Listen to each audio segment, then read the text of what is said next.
So welcome everybody to the Gettysburg Heritage Center. Those of you who do not know me, my name is Tammy Myers and I'm blessed to operate this fine facility. This is our 4th year to having a Gettysburg Past and Present Day. So thank you all for coming out again. We have a really nice lineup today. We have Pat Rich, who's one of our own, talking about nature in the battlefield. Then we'll have Adam Sheffs, another one of our own, who is the Victorian historian, and he's going to give you a bunch of Victorian era trivia. And then later tonight, we are debuting with this crowd our new product called Light at the Museum, which again is going to be performed by many folks from this particular group. We're really excited about that because it is a first-person program where the museum comes to life. So we're thrilled to have you back here today. All of you should have received a bag courtesy of Destination Gettysburg and another sheet with discounts from the Sanger Avenue Business Improvement District. So this is all about you guys today. If you haven't received your great GP&P shirts, which I have to come to it looks fantastic. So all of you should have received one of those too.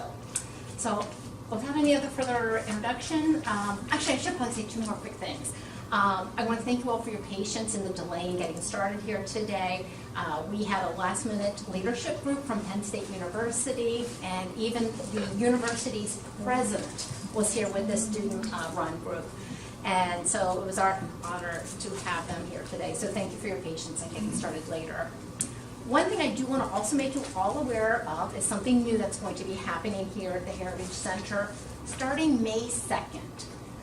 You will be able to walk in here where we're launching a pilot program with the licensed battlefield guides that we will have walking guides here Thursday, Friday, Saturdays, and Sundays.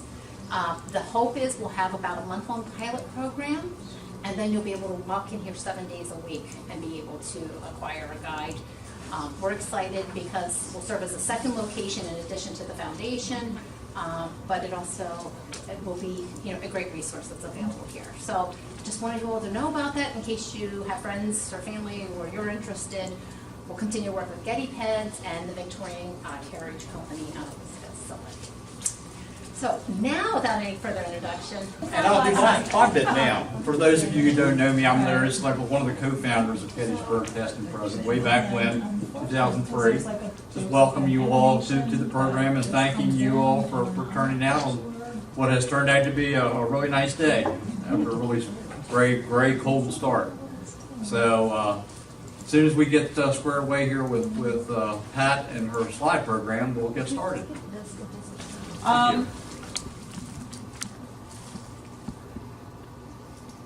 A couple of years ago, I was approached by Gettysburg Publishing to put together, in book form, a series of photographs that I had taken on the battlefield of birds, flowers, and other bits of nature found within the park.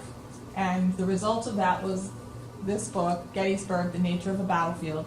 And it's a field guide to the birds and flowers that you can find in the park. We kind of focused on them to start with the hopes of maybe getting a second book out sometime in the near future. We are currently working on that book, and hopefully sometime in the next 5 years we'll actually get it published. In July of 1863, as most of us know, there was a battle here. 3 days of fighting between 2 armies. And the result was devastation. Not only were there over 51,000 casualties, but the townspeople were affected, the farmers in the nearby lands were affected, and the terrain was affected. Here is a photograph of the railroad cut. Here is Plum Run Valley below Little Round Top. And you can see how the trees and the nearby surroundings were just devastated by the artillery fire and the number of men roaming over the land and the subsequent cleanup that had to occur of both bodies and material. Battle-damaged trees from Culp's Hill, you can see that there was an incredible amount of bullets that just ravaged the countryside. There were some preservation attempts made for those that were identified as actual witnesses to the battle. Unfortunately, this one, which is known by a variety of names, but most particularly the God Tree, sits on top of Culp's Hill, and they filled it with concrete and they put bolts in it, and unfortunately last year it finally succumbed to the elements, and that is all that's left of that once magnificent tree. So after the battle was over, there were attempts to preserve the land. Everyone felt that something important had happened here. So today we see monuments all over the grounds. There's been attempts to restore buildings, and the buildings that were remained from the aftermath of the battle, people have lived in them, have added to them, so that it's the view shed is a little different than it was at the battle, but you still kind of get the idea. And this is the type of photos that I took when I first started coming here to Gettysburg back in 1986 with my husband. We honeymooned here. We would go on battle walks with rangers and guides and just wander the landscape and just admire the landscape.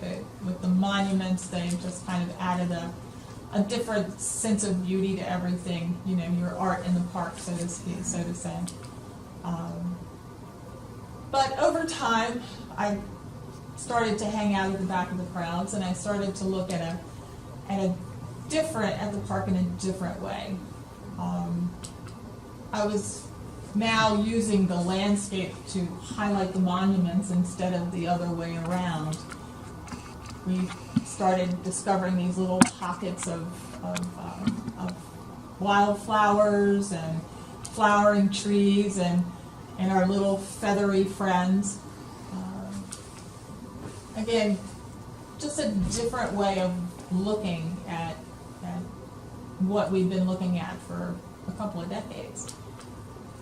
So, once Gettysburg Publishing asked me to put the book together, I had to do a little research. I had to start identifying the birds and the flowers that I was taking pictures of. And I learned some interesting things about our local inhabitants. The American robin, whose common name is Americanus turdus, which is basically, just a common inhabitant. But the robin is probably one of the most prevalent birds on the battlefield.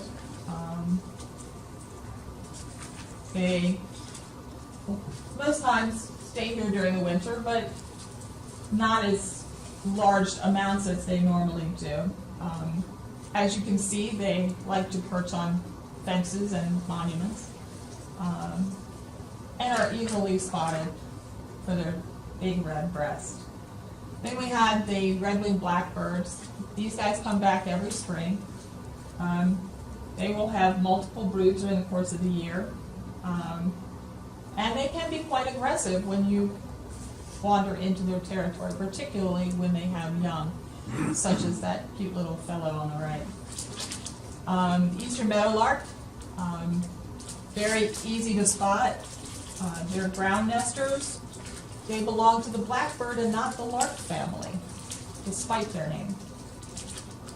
Eastern bluebirds, these guys can be seen everywhere. They love to nest in cannons. So keep an eye out when you're passing. They're very happy little fellows. Then you have the brown thrasher, which belongs to the mockingbird family. They can be distinguished from the wood thrush, the guy on the left-hand side, by the fact that the brown thrasher has long lines and yellow eyes, And if you're close enough to see or have a good enough zoom lens, you can tell the difference between them very quickly. The wood thrush is unique. It has a Y-shaped voice box. It can actually sing duets with itself. So, you know, he doesn't need a friend. He can sing by himself. The hermit thrush is usually found on the ground rather than trees. That's the guy on the right-hand side. And they're very difficult to spot. As you can see, he blends in very well there to his surroundings. Barn swallows. I love these guys. They're very active around the numerous barns that, of course, you can find in the park. They catch their insects in flight rather than on the ground or in trees. Great-crested flycatchers, cute. You can see the one in the center almost looks like he was posing for me, like, what are you doing? They're socially monogamous and rarely found on the ground. They're almost always perched on something, particularly the fences and cannons. Northern cardinal eats mainly seeds and berries. Insects during the breeding season, but again, it's a very rare thing. Both sexes of this bird are accomplished singers. And eastern kingbirds, they eat flying insects and berries and are aggressive enough to chase out larger birds from their territory, again, particularly during nesting season. The little baby over there I thought was especially cute. He was down at Plum Run. There's a family that that nests in the big bushes there right by the bridge. The American goldfinch, strictly vegetarian. They do not eat insects at all. I guess unless by mistake, but. The Carolina wren, only the males sing, only the males sing, and they mate for life. Not sure the length of their life, but it sounded nice. They're also very loud and have a very distinct call. Sounds almost like they're saying cheeseburger. So for such a tiny bird, they're very loud. The eastern towhee, this is one that I only started seeing like a couple years ago. It's a large New World sparrow, and they eat primarily on the ground. It's strange that it belongs to the sparrow family, but very, very, very, very cool. Cedar waxwings are sociable birds. They're non-territorial and will often groom each other. So the mites and things that might get within their feathers and cause some irritation, they'll just get together and have a little party. We have several different kinds of sparrows, and one that's not up here that I saw for the first time last year is the Savannah sparrow. Very, very small, very, very vocal. These birds eat seeds and berries in the wintertime, but insects in the summer. The song sparrow is the most common. The field sparrow is found only in North America, whereas the other sparrows can be found around the world. Mockingbirds, they mimic birds, but they mimic other bird calls and have quite a large repertoire, but they can also mimic insects and amphibians, such as frogs and toads. And then we have a couple of miscellaneous birds. The common yellowthroat. Found this guy down in Devil's Den. He was hanging out with the hummingbird. And the dark-eyed juncos are winter friends. So you don't see a whole lot of them during the summertime, but during the wintertime, they're very prevalent, particularly easily to spot in the snow. The ruby-throated hummingbird wings beat at 60 to 80 beats per second. So they require a lot of food and therefore are quite beneficial in their ability to eat a lot of insects. And the northern blue jay, his color comes from the structure of his feathers rather than an actual pigment. The olive-sided flycatcher eats winged insects, dragonflies, mosquitoes, those sorts of things, and prefer fir and spruce forests. So you don't see a whole lot of them out in the general area of the battlefield, but you will find them in the forested areas. The gray catbird has a mewing call and will respond to mimicry. So if you go out, you see a catbird and you start meowing at them, they will actually move closer to you and try to out-call you. They're kind of fun to play with. The tree swallow, they nest in loose groups and catch their food in the air rather than on the ground or in bushes and such. The eastern phoebe is a type of flycatcher and eats mainly insects. The chickadee is non-migratory, so you will see them year-round, although they're very hard to capture on film because they are constantly moving. The chipping sparrow, easy to spot because of his bright orange head. They're very gregarious and form large flocks. The palm warbler is our northernmost breeder and is not really a warbler, which I found fascinating. In their activity, they don't act like most warblers do. The mourning dove is the most abundant and widespread. They can have up to 6 broods of 2 chicks each. It's a lot of babies. Red-tailed hawk, one of my favorite birds on the battlefield, because they have a tendency to perch on the fences out in the open and will generally stick around for photographs. They have a wide range of habitats and they are prolific hunters. Most often when you see them out on the battlefield, they are in the process of or have just caught a mouse or a vole, as you can see by the center photo. He's getting ready to chow down. That particular hawk I spent a lot of time with two years ago, so much so that I named him El Cid. And every time my car showed up in his particular area, he would catch something. So, we got a lot of pictures of him eating and holding something. What's he got in that center? He's got a vole.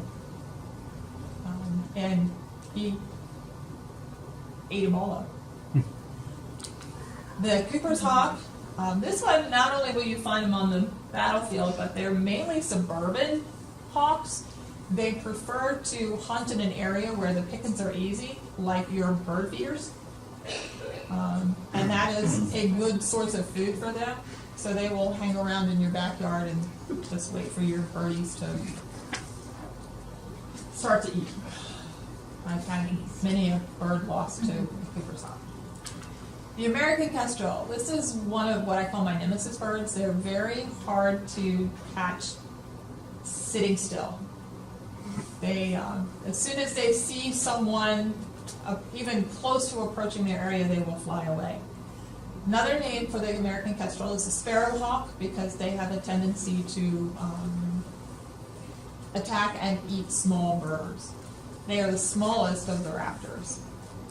The northern harriers, the thing I found fascinating, I was surprised at how many of them were together in this one area until I found out that the males will keep a harem. Mm-hmm. So there's, the boss and the women folk. Vultures, we have 2 types of vultures here. I prefer the black vultures. I think they're very fascinating. They're sociable. whereas the turkey vultures tend to stay on their own unless there's a feeding opportunity, in which case they will gather. But for the most part, the black vultures will actually be in groups whether there's food or not. The black vultures will find their food by eyesight. The turkey vultures find their food by smell. A couple of owls that I've captured here in the park. There are others, but these are the only ones I've gotten on camera. The barred owl, he's sedentary unless forced out by another owl, so he will stay in one area for as long as he can. The short-eared owl, they were here for the first time last year. There was a flock of them which brought photographers from all around to come and photograph them, to the point where the photographers chased the birds away. So the park has issued a statement that if anyone is found harassing birds in the park, they will be fined. So they're hoping to avoid similar situations in the future. They are a ground nester. They will lay 4 to 7 eggs, but can lay as many as 12 at a time. So if you spot one in an area, it would be nice if you could report it to the park, and they will attempt to locate a nest to make sure that they don't mow over it. They'll set up those cute little flags that say area closed. The American crow is very intelligent and can mimic the human voice.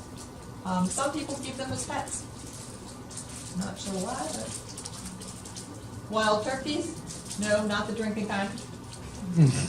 But I just started seeing a bunch of these like over the last 2 years. It's like I went 30 years without seeing a single wild turkey, and now I see them all over the place. So Come down the shore. yeah, I know. But it might be one of those things where, maybe I just wasn't looking, or I wasn't in the right place, or maybe they decided to come out of hiding. We have a whole bunch of woodpeckers in the park. You have the red-headed woodpecker, which you see quite often.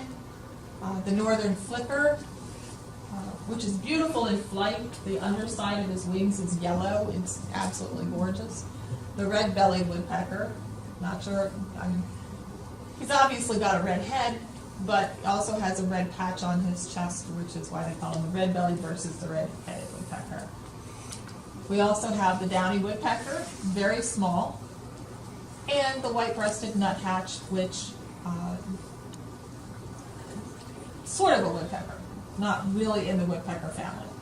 They feed upside down, which is very fun to watch. They don't really mind humans being in their area, so you can often catch them on camera. They're easy to spot because they have this little chirping noise as they move up and down the tree. So you just have to capture several of them in different places. Canada goose, which of course comes and goes. We have mallards, which the female I got down at Devil's Den one day. She was taking a bath in the little one of the little pools down there. Killdeer generally do not gather in flocks like this. I just happened to catch them having a meeting. I guess they were trying to decide where to go next.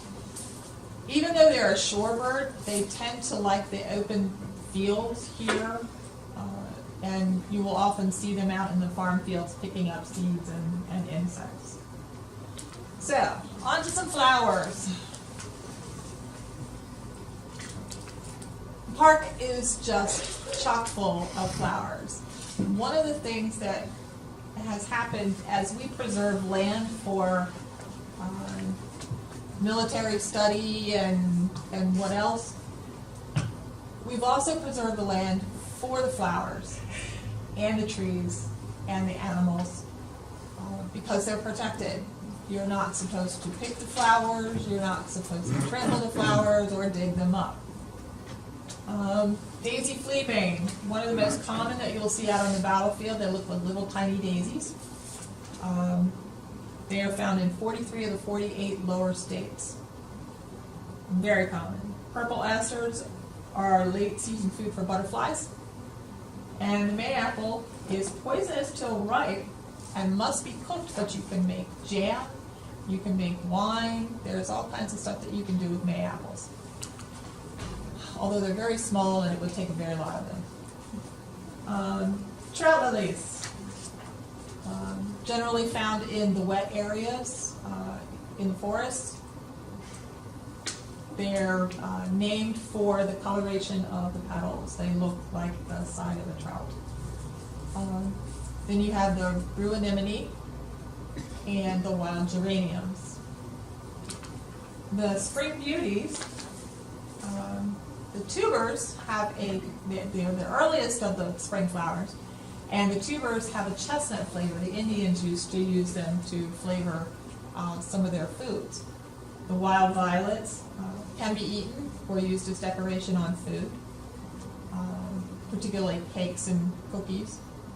Dutchman's breeches was considered a cure for syphilis and some skin conditions. A lot of these flowers were used by the indigenous peoples for medicines, food, or flavorings. The bloodroot, they get a natural red dye from the tubers of the flower. Cut-loop toothwort is a food source, or was a food source for passenger pigeons until they were declared extinct. Jack-in-the-pulpits have a peppery flavor, but must be cooked. Cannot eat them raw, they are poisonous if raw. Star of Bethlehem is a highly invasive species. It was generally used in gardens as a border flower, and when it escapes from cultivation, it can take over large areas because the roots get very widespread. And when you think you have them all, well, you probably don't. Blue-eyed grass is part of the iris family. It's deer resistant. They have a tendency to avoid it. It's beautiful though. The grasses get about 18 inches high, and the flower is on the very tip of it. I thought it was a garden center flower until I walked up on Powers Hill and found big patches of it up there. Crimson clover, not really a native flower, but is used for forage and nutrient replenishment in the soil. So some of the farmers will use that in their fields as an overturned crop. Chicory, again, something that you see on the battlefield all the time. It was used to make coffee by the soldiers. It's also used in salad and as a forage plant. There is also a white variety of chicory. Just discovered that last year. Kind of cool. The common poppy, again, not native, but there are some places in the park where you can find patches of them early May. They are used for food, coloring, and the seeds for baking and opiates. Black-eyed Susans. The Ojibwa use the black-eyed Susan for snakebite poultice. Apparently there's an element in the stems which can be used to help with snake bites. And again, the beauty of the flowers to highlight the monuments or the buildings in the park is just one of my favorite things to find. Several different kinds of thistle. Bull thistle is a favorite of the finches. It's also the spiniest. Canadian thistle is a pervasive, invasive plant. The park has made some attempts to eradicate it in big batches where they find it. Not too successfully, honestly. Musk thistle is noxious. Cattle will not eat that, but they're really kind of cool because they're all about like this big. But again, the stems are very spiny, so you don't want to like touch them with your bare hands. The teasel is a winter food source for butterflies. In the springtime, it has these pretty little purple flowers on it. But as the summer goes on, they turn brown and become hard. And the colonists used the brown teasels to soften cotton. They would brush the cotton with the teasel, and it would break the threads apart, making it soft. The giant sunflower is named not for the size of the flower itself, but the height at which the flowers bloom. The stems and leaves are an irritant, so again, not really a plant that you really want to like touch and hold. Butter and eggs is a type of toadflax, so named for its coloration. It looks a lot like a snapdragon, but the orange tongue on each of the flowers is a pathway that insects use to get to the nectar. We have calm St. John's wort, which has healing properties, and then the common St. John's wort, which also has healing properties, and is quite widely used for medicinal purposes. Jewelweed, which is also called touch-me-not, is named because the sap from the plant can actually what's the word I'm looking for? Can actually calm poison ivy or Sap. bug bites. Sap. Yeah, if you can actually boil the flowers, freeze the liquid, and when you get a bug bite or get into poison ivy or whatever, you just rub the ice cube on the spot. It's said, and I have not tried this personally, but it is said that it's actually more effective than a lot of the over-the-counter medications that you can buy for the same purpose. We have the partridge pea, which is really cute. The leaves on this look like a fern. It's the favorite of bobwhites. Again, we have bobwhites in the park. I have not gotten one on camera yet. The cardinal flower gets its name possibly from the color, as it is the red of the cardinal's robes. But others say it comes from the color of the bird, the cardinal, so you can pick your choice. Purple loosestrife was used as a cure for diarrhea and dysentery. Again, a lot of this is a matter of boiling the plant and using the liquid. Blue vervain was a cure-all for a lot of conditions by the indigenous people. Viper's bug loss is a weed, which they believe was originally discovered and documented in 1683. So it's one of the oldest plants that we have here in the park. Oxeye daisy is a weed, has an unpleasant flavor to milk. So farmers will eradicate that from their farm fields if they find it, because they don't want the cows, especially the dairy cows, eating those flowers. Foxglove ear tub, cure for chills and fever and toothaches.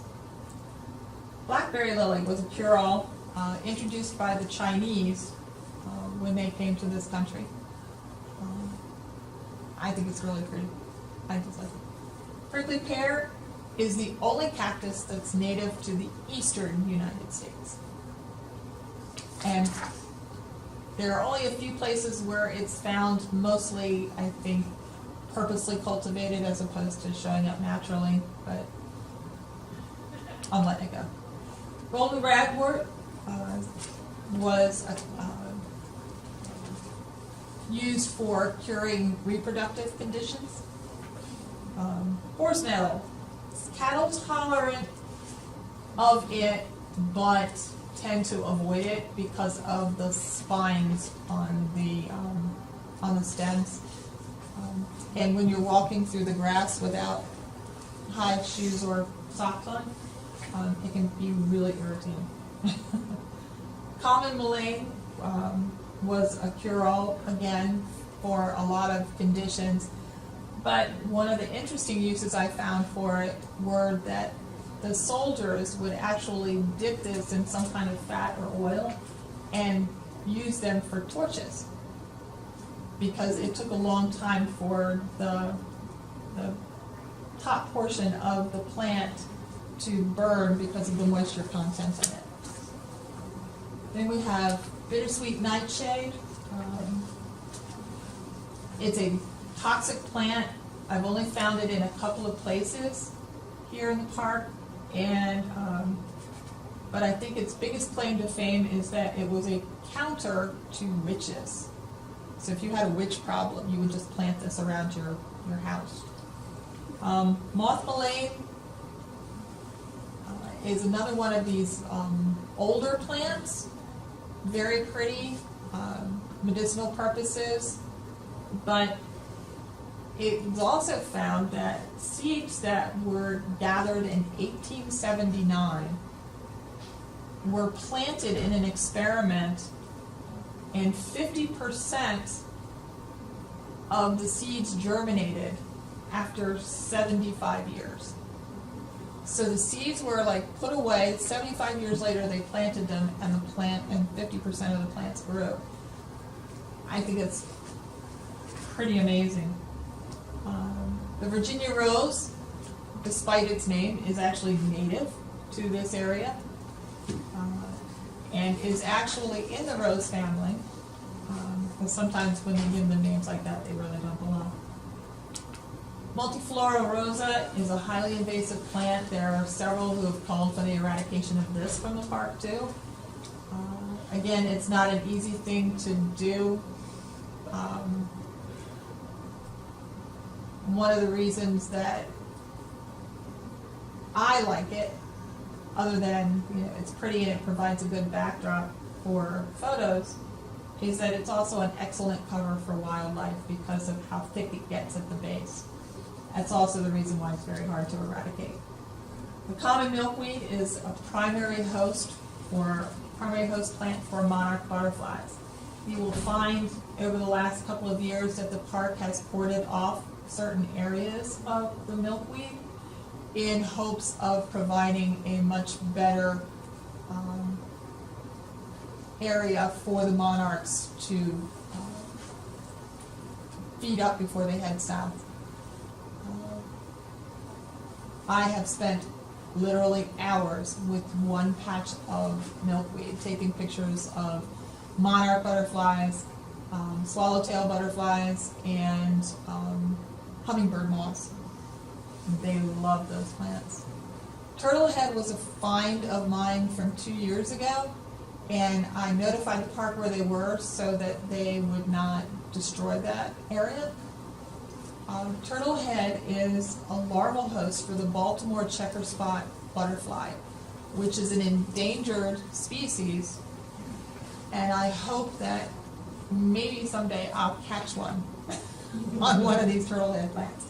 But it provides late season nectar for the butterflies, and gets its name from the shape of the flower head itself. As you can see, it has a smaller head that comes out of the larger head. They're very pretty. All right, quickly, just some flowering trees we have here in the park. The redbud. Everyone loves the redbud. Yay! It's not truly spring until the redbud has flowered. Still waiting on them. I know. It'll be a couple of weeks. I checked my indicator plants today. Are they budding? Nope, Not not yet. quite yet. Not Got yet. little teeny tiny things on them, but not really buds yet. Obviously, this is one of the first places I looked. There's another place up by the First Maryland Eastern Shore that they usually come in really, really early. So, but again, they add a beautiful backdrop to the monumentation. I often joked with Sue Boardman that if I had free reign at the park, I would like to plant Plant them everywhere. flowering trees in, certain places just to, get my dollies. The eastern wahoo, again, the berries provide food for the birds. Strange name, but really, really pretty. Not really a tree, more of a bush, but gorgeous plant. Flowering dogwood, another one of my favorites for color. This was my favorite dogwood tree. It's no longer there. It died a couple years ago. But I would take pictures of that tree every season. because it always just had the perfect position with the fence and all that stuff. The privet is a highly invasive plant, once again, something that was cultivated to create hedges and got out of control. Now there are several attempts to try to locate those and get rid of them too. Let's see, what else we have here? Of course, the peach trees in the orchard, we, as well as apple trees here in the park. The tulip poplars,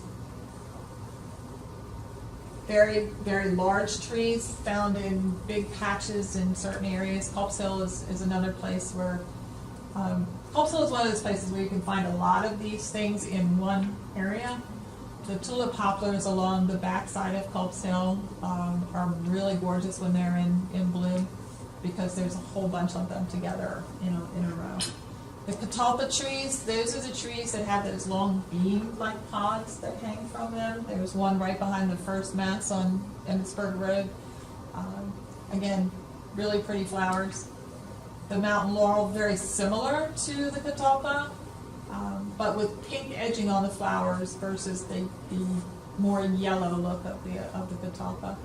Black elderberry can be used again for wine making, and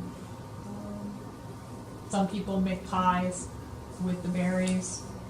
It's a really pretty flower and very attractive to bees and other nectar gathering insects. And your common blackberry, which of course we're all very familiar with and more than eager to partake of the berries once they are ripe. If you can beat the birds. If you can beat the birds. The mammals, pretty simple, nothing special. Chipmunks everywhere. Usually if you watch the stone walls, you'll find the chipmunks. And they have a tendency to just stop, and they're as curious about you as you are about them, so more often than not, they'll just sit and pose for you. Scale speed, 200 mile an hour. Yeah. Really. Squirrels, our little furry friends that help propagate the plants and trees in the forest. With deer, love them or hate them. I love them. I think they're beautiful, but they can be quite dangerous when And they wander. destructive. Rabbits. We got all kinds of rabbits. Foxes. Let's see. This guy was by North Carolina Monument. That one was Brook Avenue. And this guy was at the Bushman Farm. Young one. He posed for me for like the longest time. I guess he didn't know any better. You got lucky. I did. I got Foxes very are lucky they're with the him. most difficult ones to try to photograph. Oh yeah. When you see them, they've long seen you Yeah. on the way out. And he was just, that one was just laying right outside the hole into the barn, and just didn't feel like getting up. And I got pretty close to it, and it just went to sleep. It literally went to sleep in front of me. Groundhog. Unfortunately, cats. People have a tendency to dump cats wherever they can, and they like to dump them here in the park because they think someone will take care of them. This one in the middle was kind of new to me last year. The one on the right, I have photographs of him over the course of 4 years. I have not seen it this year. I believe it moved out when the inhabitants of the Bushman Farm moved out so that the foundation could rent the farm to visitors. Lost his food source. Yeah, well, I'm not sure if they Or it might took belong him to him. with it. Yeah. With them, or if he had to move on because he no longer. And it's quite possible he moved on because of the foxes in the barn. Because if he was living in the barn and the foxes moved into the barn, well, the cat's going to move out. And then we'll finish up with some of the not so furry critters. Various types of turtles here in the park, as you can see. Please don't remove them. No, please don't remove them. think last year, the year before, I saw the marlin turtle walking across one of the roads. Yeah, and whenever I see a turtle, I will get out and help it across the road, because people, like your average visitor not paying attention or going too fast or whatever, will just literally run them over. I watched somebody, I had parked my car, got out, was waiting for traffic to go by to help a turtle across. Somebody hit it. And somebody went right over top of it, right in front of me. And I was like, oh my God, could you not see I was standing here for a reason? And They might have been looking at you and not looking at the road. And that's just it. I have to think that they didn't do it on purpose. I would hope that they did not do it on purpose. This snapping turtle over here, we have named the snapping turtle Gigantor. They get big. He is literally No, yeah. this big around. His head is bigger than my fist. And I did this picture because if you look closely, there's a small painted turtle on top of it. Leave them alone. Just to show you the size comparison. I Leave mean, them alone. They're very aggressive. Yeah, they will literally snap a digit off. You do not want to play with one of them, and more than likely, if you do get bit by one, you're going to get some kind of infection. But snapping turtles can live over 100 years. I have no idea how long this one has been here. It could be. Biggest one I saw almost filled the back of a pickup truck bed. It Oh, wow. Uh-oh, my clicker's not was working. like almost 3 feet around. All right. Oh, that was it this time. When we pushed the button. Snakes? Yeah, I do, but the clicker's not working. That's okay, that's good, that's. I'm trying to figure out why the clicker's not working. What did she do to make it work before? She took it apart or something, did she? Oh, look, there's a, Oh, check that that out. would help. Look, there's the little turtle. Oh, come on. Thank you, find at the end. Maybe take the battery out and put it back in again. Oh, Did something happen? yeah. Oh,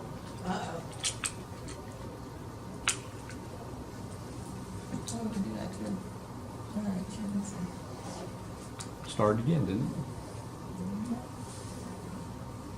Well, we'll do this one. Put that on. As long as it works, Can you right? get back to the way it was? Spoke too soon. That one's getting smaller. I don't know. Down at the bottom right, there's a little screen icon, that'll make it full screen. Next to the percentage. You want the presenter view? Down here? Oh, no. That, see where the arrow, the arrows. This one, That this That, one right here, Pat. run to the left, left. Left? that one. This Down, Oh, that. right. Next one. There. Oh, no. Okay. There you go. Yeah. Thank you. Okay, so black snakes, you'll see them everywhere. Non-venomous, won't do you any harm. They will bite. On the application. But Yeah, that's not venomous. obviously, if you get too close or you aggravate them, they will bite, and obviously any kind of animal bite can go bad, but for the most part, they'll generally just go in the opposite direction from you. The black snakes on the right-hand side, a couple of kids came running up and said, "There's some snakes fighting," and a friend and I went and looked, and well, they weren't fighting. Not too long after this, there would have been baby snakes. We also have the northern water snake, which is very aggressive, non-venomous, but very aggressive. Mostly found, obviously, near water, but yeah, just keep an eye out for them because they are aggressive. They will attack. Garter snakes, smallest of the snakes, non-harmless.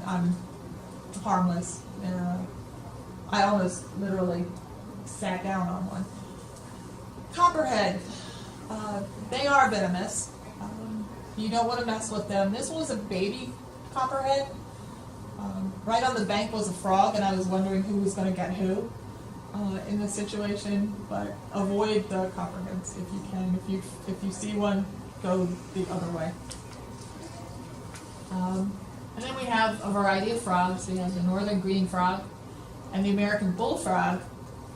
And the easiest way to tell the difference between them is this little stripe right here, this little ridge. In the green frog, it goes straight back. Or no, I'm sorry. Yeah, in the green frog, it goes straight back. On the bullfrog, it goes around the ear. And that's the way you can, because otherwise they look very Eastern American toad, very big, very colorful. And then yeah, they're all, wait a minute, yeah. All the Eastern American toad, sorry. Oh, I had them different. So, in conclusion, there is a whole different way to look at the battlefield.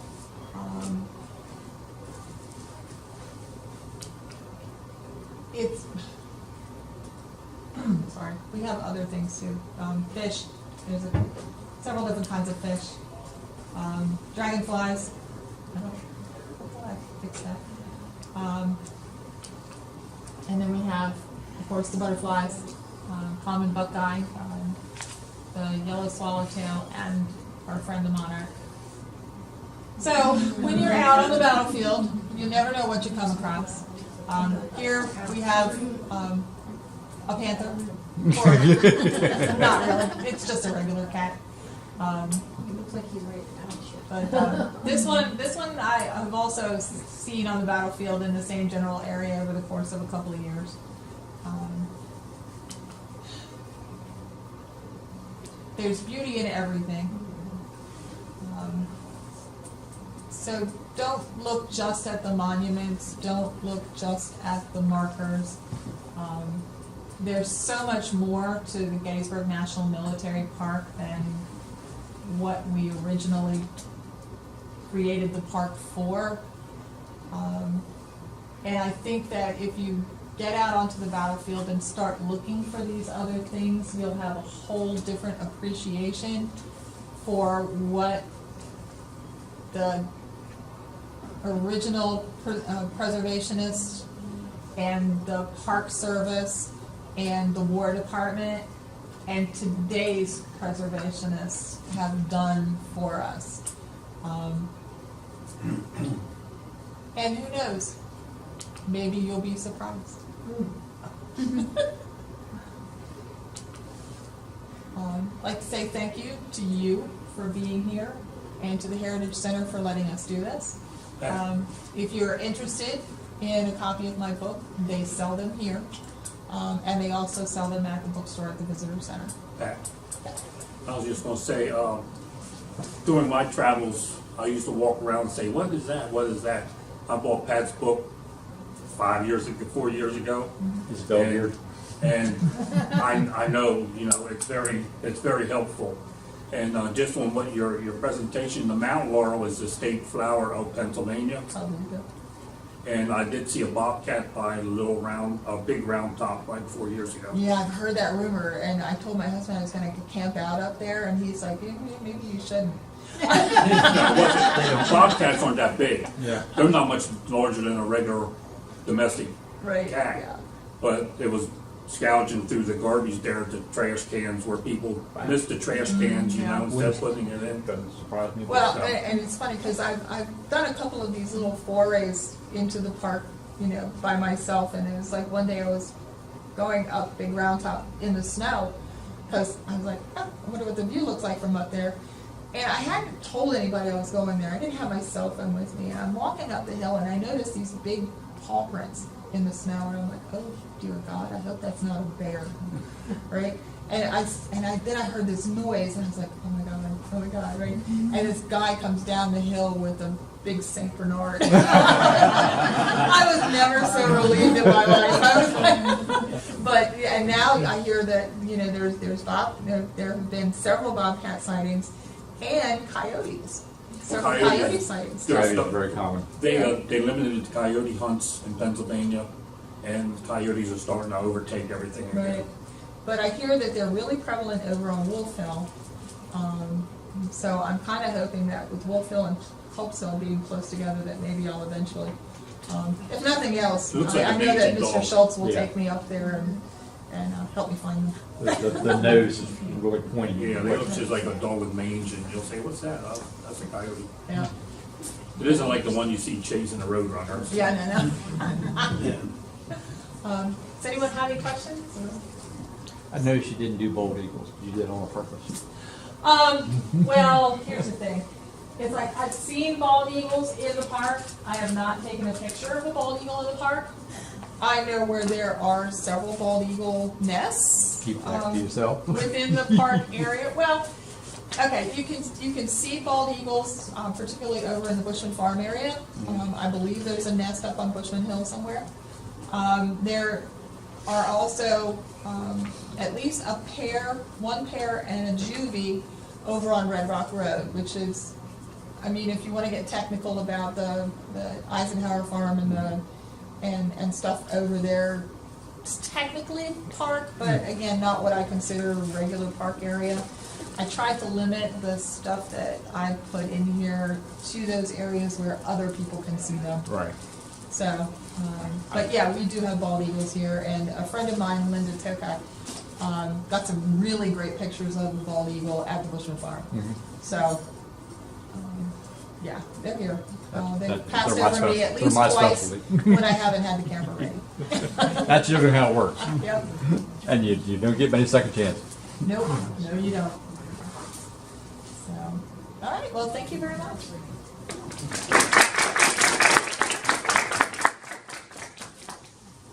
We'll just need a few minutes so we can turn over. Retool. Track.